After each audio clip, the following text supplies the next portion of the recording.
ಇವತ್ತಿನ ಹವಾಮಾನ ಇಲಾಖೆ ತಿಳಿಸಿರತಕ್ಕಂತಹ ಮಳೆಯ ವರದಿಯನ್ನು ನಾವು ಈ ವಿಡಿಯೋದಲ್ಲಿ ತಿಳ್ಕೊತಾ ಹೋಗೋಣ. ಸೊ ವಿಡಿಯೋವನ್ನು ಸ್ಟಾರ್ಟ್ ಮಾಡ್ತೀನಿ. ಅದಕ್ಕಿಂತ ಮೊದಲು ನೀವಿನ್ನೂ ನಮ್ಮ ಚಾನಲ್ಗೆ ಸಬ್ಸ್ಕ್ರೈಬ್ ಮಾಡದೇ ಇದ್ದರೆ ಈ ಕೂಡಲೇ ಚಾನಲ್ಗೆ ಸಬ್ಸ್ಕ್ರೈಬ್ ಮಾಡ್ಕೊಳ್ಳಿ ಮತ್ತು ಲೈಕ್ ಮಾಡಿ. ಸೊ ಈಗ ನಾವು ಇನ್ಫಾರ್ಮೇಷನನ್ನು ತಿಳ್ಕೊತಾ ಹೋಗೋಣ. ಹೌದು, ಇವತ್ತು ಅಂತಂದರೆ ದಿನಾಂಕ 1/6/2026. ಇವತ್ತು ಎಲ್ಲೆಲ್ಲಿ ಮಳೆಯಾಗ್ತಕ್ಕಂತಹ ಸಾಧ್ಯತೆ ಇದೆ ಅಂತ ಹೇಳಿ ಇದೀಗ ಹವಾಮಾನ ಇಲಾಖೆ ಕಡೆಯಿಂದ ಎಚ್ಚರಿಕೆಯನ್ನು ನೀಡಲಾಗಿದೆ ಅನ್ನೋದನ್ನು ನಾವು ಈ ವಿಡಿಯೋದಲ್ಲಿ ತಿಳ್ಕೊತಾ ಹೋಗೋಣ. ಹೌದು, ಇವತ್ತು ಮೊದಲಿಗೆ ದಕ್ಷಿಣ ಕನ್ನಡ ಒಳನಾಡಿನ ಭಾಗಗಳಾದ ಚಿಕ್ಕಮಗಳೂರು, ಹಾಸನ, ಮೈಸೂರು, ಕೊಡಗು, ಚಾಮರಾಜನಗರ ಈ ಜಿಲ್ಲೆಗಳಲ್ಲಿ ಇವತ್ತು ಯೆಲ್ಲೋ ಅಲರ್ಟನ್ನು ಘೋಷಣೆ ಮಾಡಲಾಗಿದೆ. ಇಲ್ಲಿ ಗುಡುಗು ಮಿಂಚಿನ ಸಮೇತ ಭಾರೀ ಮಳೆಯಾಗ್ತಕ್ಕಂತಹ ಸಾಧ್ಯತೆ ಇದೆ ಅಂತ ಹೇಳಿ ಇದೀಗ ಮಾಹಿತಿಯನ್ನು ತಿಳಿಸಿರ್ತಕ್ಕಂಥದ್ದು. ಜೊತೆಗೆ ಗಂಟೆಗೆ 50 ಕಿಲೋಮೀಟರ್ ವೇಗದ ಬಿರುಗಾಳಿನೂ ಸಹ ಬೀಸಲಿದೆ ಅಂತ ಹೇಳಿ ಮಾಹಿತಿಯನ್ನಾದರೆ ತಿಳಿಸಲಾಗಿದೆ.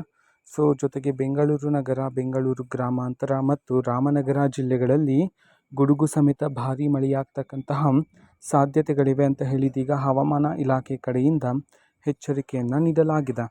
ನಂತರ ಕೋಲಾರ, ಚಿಕ್ಕಬಳ್ಳಾಪುರ, ತುಮಕೂರು ಈ ಜಿಲ್ಲೆಗಳಲ್ಲಿ ಸಾಧಾರಣದಿಂದ ಉತ್ತಮ ಮಳೆಯಾಗ್ತಕ್ಕಂತಹ ಸಾಧ್ಯತೆಗಳಿವೆ ಅಂತ ಹೇಳಿ ಇದೀಗ ಹವಾಮಾನ ಇಲಾಖೆ ಕಡೆಯಿಂದ ಎಚ್ಚರಿಕೆಯನ್ನು ನೀಡಲಾಗಿದೆ. ನಂತರ ಕರಾವಳಿ ಕರ್ನಾಟಕ ಭಾಗಗಳಾದ ದಕ್ಷಿಣ ಕನ್ನಡ, ಉಡುಪಿ ಮತ್ತು ಉತ್ತರ ಕನ್ನಡ ಈ ಜಿಲ್ಲೆಗಳಲ್ಲಿ ಗುಡುಗು ಸಮೇತ ಬಿರುಗಾಳಿಯ ಮಳೆ ಬೀಳಲಿದೆ ಅಂತ ಹೇಳಿ ಹವಾಮಾನ ಇಲಾಖೆ ಕಡೆಯಿಂದ ಎಚ್ಚರಿಕೆಯನ್ನು ನೀಡಲಾಗಿದೆ. ನಂತರ ಉತ್ತರ ಒಳನಾಡಿನ ಭಾಗಗಳಾದ ಶಿವಮೊಗ್ಗ, ಚಿತ್ರದುರ್ಗ, ಬಳ್ಳಾರಿ ಮತ್ತು ವಿಜಯನಗರ ಜಿಲ್ಲೆಗಳಲ್ಲೂ ಸಹ ಭಾರೀ ಮಳೆಯಾಗ್ತಕ್ಕಂಥ ಸಾಧ್ಯತೆ ಇದೆ. ಅದೇ ರೀತಿ ದಾವಣಗೆರೆಯಲ್ಲೂ ಸಹ ಸಾಧಾರಣ ಮಳೆಯಾಗ್ತಕ್ಕಂಥ ಸಾಧ್ಯತೆಗಳಿವೆ.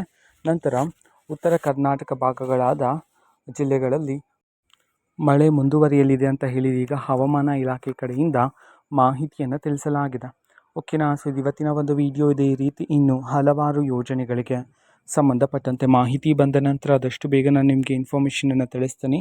ಅದಕ್ಕೋಸ್ಕರ ಚಾನಲ್ಗೆ ಸಬ್ಸ್ಕ್ರೈಬ್ ಮಾಡ್ಕೊಳ್ಳಿ ಮತ್ತು ಮಾಹಿತಿ ಇಷ್ಟ ಆಗಿದ್ದರೆ ನಿಮ್ಮ ಫ್ರೆಂಡ್ಸ್ ಆ್ಯಂಡ್ ಫ್ಯಾಮಿಲಿ ಮೆಂಬರ್ಸ್ಗೂ ಸಹ ವಿಡಿಯೋವನ್ನು ಶೇರ್ ಮಾಡಿ. ಜೊತೆಗೆ ಚಾನಲ್ಗೆ ಸಬ್ಸ್ಕ್ರೈಬ್ ಮಾಡಿಕೊಂಡು ಸಪೋರ್ಟ್ ಮಾಡಿ. Thank you. ಬಾಯ್.